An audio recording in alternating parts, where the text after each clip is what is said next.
केंद्रीय संसदीय कार्य मंत्री हैं किरण रिजिजू साहब। और अभी हाल ही में उन्होंने राहुल गांधी को लेकर एक एएनआई को इंटरव्यू दिया है जो बीते दिन सामने आया। और इस इंटरव्यू में किरण रिजिजू से एक सवाल पूछा गया कि आप राहुल गांधी के खिलाफ एक्शन कब लेंगे। और ये सवाल कब पूछा गया, ये सबसे महत्वपूर्ण है। ये सवाल तब पूछा गया जब किरण रिजिजू खुद इस इंटरव्यू में राहुल गांधी किस तरह भारत की सुरक्षा को लेकर अंतरराष्ट्रीय साजिश रच रहे हैं, राहुल गांधी किस तरह भारत विरोधी लोगों से जो फंडेड रहते हैं उनसे मुलाकात कर रहे हैं, किस तरह राहुल गांधी कट्टर इस्लामिक विचारधारा वाले लोगों से मिल रहे हैं जो दिन रात भारत के खिलाफ षड्यंत्र का जाल बुन रहे हैं। और ये बता रहे थे किरण रिजिजू कि कैसे राहुल गांधी की ये तमाम एक्टिविटीज भारत के लिए एक बहुत बड़ा खतरा है। तो सामने एएनआई के जो एक रिपोर्टर बैठे थे, अब उनसे भी रहा नहीं गया। उन्होंने भी पूछ लिया कि आप तो मंत्री हैं, अगर आपको इतनी सारी बातें पता है राहुल गांधी के बारे में कि राहुल गांधी जॉर्ज सोरोस से मिले हुए हैं, राहुल गांधी कट्टर इस्लामिक विचारधारा वाले लोगों से मिले हुए हैं और भारत के खिलाफ साजिश रच रहे हैं, राहुल गांधी कितने आपके फंडेड वो हैं, विदेशी फंडिंग वाले लोग हैं, उनसे मिले हुए हैं, तो आप एक्शन क्यों नहीं ले रहे। अब ये शायद सवाल किरण रिजिजू को एक्सपेक्टेड नहीं था। उन्हें नहीं लग रहा था कि ये सवाल उनसे पूछ लिया जाएगा। जब ये सवाल पूछा तो किरण रिजिजू थोड़ा सा हिचकते हुए नजर आए और वो जवाब दे नहीं पा रहे थे। तो किरण रिजिजू ने कहा कि करेंगे करेंगे, अभी समय आएगा, हम आपको तो नहीं बता सकते ऐसे इंटरव्यू में कि एक्शन कब लेंगे। सवाल ये हो रहा है कि ये जो बातें की जा रही है, ये किसी देश में छिपे हुए आतंकवादी के विषय में या अपराधी के विषय में बातें नहीं की जा रही है जिसका अता पता अभी तक हमारी एजेंसियों के पास नहीं है। ये बातें जो किरण रिजिजू साहब बता रहे थे वो एक ऐसे शख्स के बारे में बता रहे थे जो देश की संसद में पिछले 22 सालों से लगातार सांसद है। इसके अलावा विपक्ष का नेता है, पीएम इन रेस है, जिसे कहा जाता है कि अगर विपक्ष कभी सत्ता में आया तो सबसे पहले मौका राहुल गांधी को मिल जाएगा। ऐसा व्यक्ति जो संसद में राहुल गांधी यानी किरण रिजिजू के आसपास रहता है, किरण रिजिजू कह रहे हैं कि हम उसके बारे में आपको नहीं बता सकते कि एक्शन कब लेंगे। अब कुछ लोग मुझसे सवाल पूछते रहते हैं कि आप आकर फेक स्टोरी सुनाते हैं, आप आकर हर बार कहते हैं कि भाई राहुल गांधी के खिलाफ एक्शन होगा, अब ये रायबरेली कोर्ट में हो रहा है, अब एमपी एमएलए कोर्ट लखनऊ में हो रहा है, अब इलाहाबाद कोर्ट में हो रहा है, अब ये हो रहा है, अब पुणे कोर्ट में हो रहा है, अंतोगत्वा राहुल गांधी के खिलाफ कुछ नहीं होता है। और जब मैं आपको बताता हूं कि एक्शन क्यों नहीं हो रहा है, तब आप मुझे क्या कहते हैं, अरे तुम तो बिक गए, तुम वामपंथी हो गए, तुम तो सरकार के खिलाफ बोलने लगे। डे वन से ये बात मैं कह रहा हूं कि राहुल गांधी के खिलाफ चाहे तो सरकार अभी इसी वक्त तत्काल प्रभाव से एक बड़ा एक्शन ले सकती है। और यह एक्शन देश की सुरक्षा को लेकर है, कोई उनके वित्तीय ट्रांजैक्शन या वित्तीय आरोपों को लेकर नहीं है।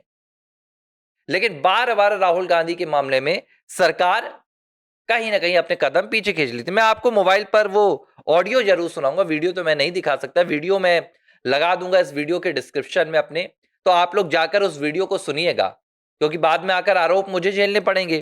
तो आप लोगों को पता चलेगा कि आखिर हो क्या रहा है, किस तरह किरण रिजिजू इस सवाल से भाग गए कि वो राहुल गांधी के खिलाफ एक्शन लेंगे। मैं आपको पूरा तो नहीं सुनाऊंगा, मैं आपको आखिरी का सुना देता हूं। ये देखिए, ऐसे लोगों से ही ये आप सुनिए। राहुल गांधी मिलते हैं और जो एक्सट्रीम फैनेटिक इस्लामिक जो भारत के खिलाफ प्रचार सुनिए करते हैं, ऐसा इस्लामिक फोर्स उन लोगों के साथ राहुल गांधी मिलना जुलना होते रहते हैं। इससे तो देश को तो खतरा है ना। सर आप तो मंत्री हैं, अगर आपको इतनी जानकारी है कि वो इतने एंटी नेशनल हैं, तो उस पर एक्शन क्यों नहीं होता? एक्शन तो समय में होगा। अभी मैं तो एक्शन के लिए तो यहाँ आपको इस तरह से बात नहीं कर सकता। किरण रिजिजू कह रहे हैं कि एक्शन के लिए मैं इस तरह से इंटरव्यू में तो बात नहीं कर सकता, एक्शन तो समय पर होगा। सवाल ये उठता है कि ये समय किस चीज का इंतजार कर रहा है, कि जब देश के भीतर कोई बहुत बड़ी ऐसी दुर्घटना हो जाए जिससे उभरने पर देश को फिर 10 से 15 साल लग जाए, देश को फिर से 65 साल लग जाए, ये देश को फिर से 75 साल लग जाए। जब आपकी आंखों के सामने ये बात है कि राहुल गांधी इस तरह से एंटी नेशनल काम कर रहे हैं। अब मैं 2-3 बातें आपको गिना रहा हूं, और ये सिर्फ सरकार की ओर से नहीं हो रहा है, तमाम संस्थाओं की तरफ से भी हो रहा है। चुनाव आयोग की तरफ से बयान आया था जब राहुल गांधी वोट चोरी को लेकर एक के बाद एक प्रेस कॉन्फ्रेंस कर रहे थे। अब तो उनका वोट चोरी का कॉन्सेप्ट खत्म हो गया। अब तो राहुल गांधी भूल चुके हैं कि उन्होंने वोट चोरी जैसी कोई बातें भी की थी कभी। खुद चुनाव आयोग के जो मुखिया हैं उन्होंने आकर कहा था कि राहुल गांधी, अगर आपने इतने दिनों में 7 दिनों में सबूत पेश नहीं किया, आपने हस्ताक्षर, आपने लिखित, आपने वो नहीं दिया हमें शपथ, तो हम आपके खिलाफ बड़ी से बड़ी कार्रवाई करेंगे। माना जाएगा कि आपने ये किया, आपने वो किया। कुछ नहीं हुआ। एक बंदे ने आकर भारत के लोकतंत्र के सबसे निष्पक्ष चुनाव आयोग के खिलाफ ऐसे ऐसे आरोप लगाकर चले गया। एक भी एक्शन उसके खिलाफ नहीं हुआ। जवाब देते रह गए, सबूत पेश करते रह गए कि राहुल ने अपने प्रेजेंटेशन में ये किया, राहुल ने अपने प्रेजेंटेशन में झूठ दिखाया। अरे फोर्जरी का मुकदमा क्यों नहीं चलाया? धोखाधड़ी का मुकदमा क्यों नहीं चलाया? मिसलीड करने का मुकदमा क्यों नहीं चलाया? कोई जवाब नहीं। अब संसद में राहुल गांधी ने नरवणे साहब की बुक को लेकर इतना बड़ा अपराध कर दिया है, शायद जिसके लिए राहुल गांधी को अगर जेल में डाला जाए तो कभी वापस ना आ पाए। ऑफिशियल सीक्रेट का उल्लंघन किया राहुल गांधी ने। सरकार ने उस पर कोई चर्चा नहीं की, ना निशिकांत दुबे ने किया उस पर कोई चर्चा, ना आपके किरण रिजिजू ने चर्चा किया, और मैं बाकी की तो चर्चा ही नहीं करूंगा। सब्सटेंटिव मोशन किस पर लाया गया है? राहुल गांधी जॉर्ज सोरोस से मिलते हैं, राहुल गांधी मलेशिया जाते हैं, वियतनाम जाते हैं, कंबोडिया जाते हैं, इस पर सब्सटेंटिव मोशन लाया गया है। ये लग रहा है आपको संसद में पास हो पाएगा? अगर राहुल गांधी के खिलाफ एक्शन लेना है तो सरकार उनके ब्रिटिश नागरिकता वाले मामले पर सीधे हस्तक्षेप क्यों नहीं कर रही है? क्या सरकार को यह बात नहीं पता कि राहुल गांधी को लेकर जो अदालत में सबूत पेश किए गए हैं वो सीधे उन्हें ब्रिटिश नागरिक घोषित कर रहे हैं? क्या अदालत को यह नहीं पता कि जो फर्जी पासपोर्ट का वहां पर पूरा सबूत पेश किए गए विघ्नेश शिशिर के द्वारा, वो राहुल गांधी के खिलाफ इस्तेमाल नहीं किए जा सकते? क्या सरकार को यह नहीं पता कि राहुल गांधी को लेकर जो आरोप लग रहे हैं कि उनका ब्रिटेन में बैंक अकाउंट है?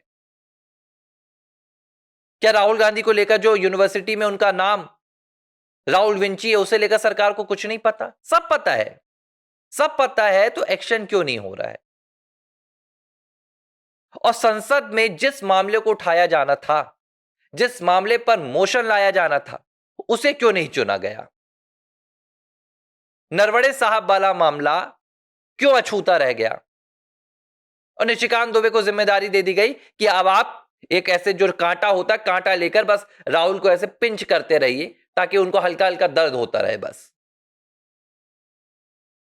और सब सवाल पूछा जा रहा है तो आप कह रहे हैं समय आने पर एक अपराधी जो कट्टर जिहादी इस्लामिक विचारधारा वाले लोगों से मिला हुआ है, जो भारत विरोधी जॉर्ज सोरोस जैसे लोगों से मुलाकात कर रहा है, ये बात आप खुद कह रहे हैं, संसदीय मंत्री हैं और संसद में आप उनके साथ बैठे हुए हैं।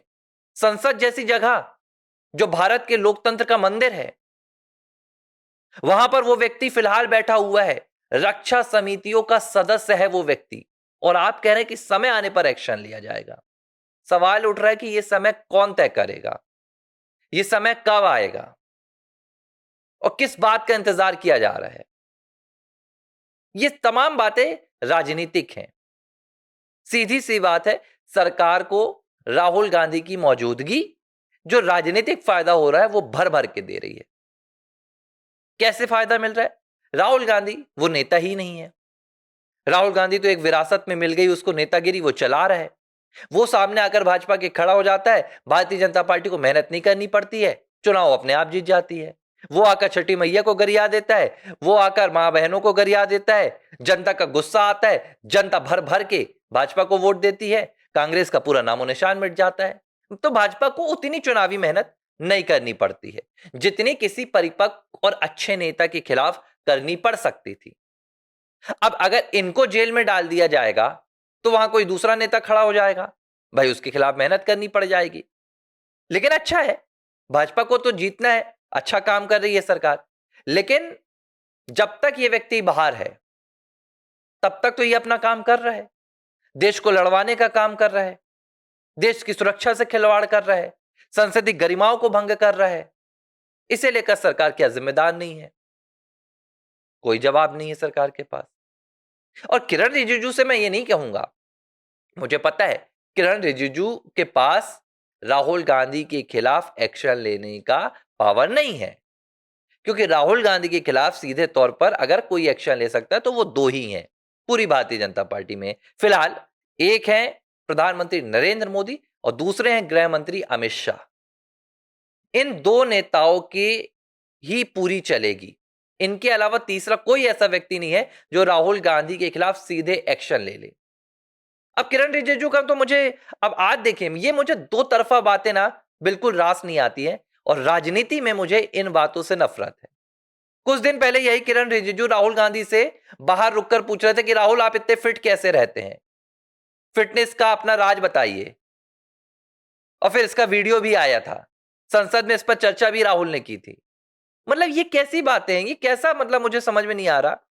जो भारत मां के टुकड़े करने की बात कर रहा है आपके, जो भारत देश को तोड़ने की बात कर रहा है, जो हिंदुओं को काटने और बांटने की बात कर रहा है, जो इस्लामिक कट्टा जिहादी लोगों से मिला हुआ है, आप उससे जाकर फिटनेस की बातें कर रहे हैं।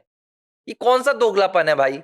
मुझे, मेरे जो समर्थक हैं, जो भाजपा के कट्टर समर्थक हैं, मैं उनसे पूछ रहा हूं, कमेंट करके मुझे बताइए ये कौन सा दोगलापन है कि जो देश के भारत के टुकड़े कर रहा है उससे जाकर आप गले लगकर पूछ रहे हैं कि मुझे फिटनेस का मंत्र बताओ। अरे भाई, बाबा रामदेव से पूछ लो ना, दूसरा कोई फिटनेस वाला होगा उससे पूछ लो ना। ये दो तरफा चीजें क्या, कि हमारी तो बस विचारधारा की लड़ाई है, विचारधारा की लड़ाई है, तो फिर हम बस विचारधारा की लड़ाई में अपना सब कुछ बर्बाद करें और आप गलबहियां बनाकर रखें। शिवराज सिंह चौहान के बेटे की शादी हुई थी, प्रियंका और राहुल बढ़िया खाना खा रहे थे। अब राजनीति है भैया, ये राजनीति में आम आदमी बस पिसता है। इस राजनीति में जो हम और आपके जैसे लोग होते हैं वो आपस में लड़ते हैं, एक दूसरे को गरियाते हैं, पैसा बर्बाद करते हैं, अपना समय बर्बाद करते हैं, करियर बर्बाद करते हैं, लड़ भिड़ कर चले जाते हैं। लेकिन जो टॉप लेवल के राजनेता होते हैं वो क्या करते हैं? वो फॉर्मेलिटी करते हैं। वो राहुल को शादी की दावत देते हैं, दावत में खाना खिलाते हैं, आपके रसगुल्ले खिलाएंगे, आपके गुलाब जामुन खिलाएंगे, रसमलाई खिलाएंगे, तस्वीरें साथ में आएंगी। इस तरह की राजनीति से देश का नुकसान हो रहा है ना। फिर आप कहिए कि राहुल बहुत अच्छे इंसान हैं, राहुल इंसान अच्छे हैं, राजनेता बेकार हैं, as a politician he is a bad person. तो फिर हम क्या करें कि राहुल के व्यक्तित्व को हम भी पूजा करना शुरू कर दें, राहुल के व्यक्तित्व की। हम भी राहुल गांधी के नाम पर खाते लिखे कि नहीं राहुल, आपकी जो स्मार्टनेस है, आपकी जो फिटनेस है, वो हमें इंस्पायर करती है। हाँ, लेकिन आप जो अंतरराष्ट्रीय गुटों के साथ मिलकर हमारे देश के टुकड़े कर रहे हैं वो ठीक नहीं है। ये दोहरा चरित्र हमसे नहीं समझ में आता है। ये राजनीति की उपज है, ये लंबे समय से राजनीति में है। अब मुझे भी उदाहरण याद है, वो नेहरू जी वाले, वो अटल बिहारी वाजपेयी वाले, लेकिन वो एक अलग बात थी। ये एक अलग दौर है जब आपको पता है कि राहुल भारत के खिलाफ साजिश रच रहा है, तो फिर गले मिलने का ये जो खेल होता है ना, ये मुझे समझ में नहीं आता है। बहरहाल एक्शन जैसा कुछ हुआ नहीं है। अब क्या संसद में होगा ये भी देख लेते हैं। हम भी यहीं बैठे हैं, आप भी यहीं बैठे हुए हैं।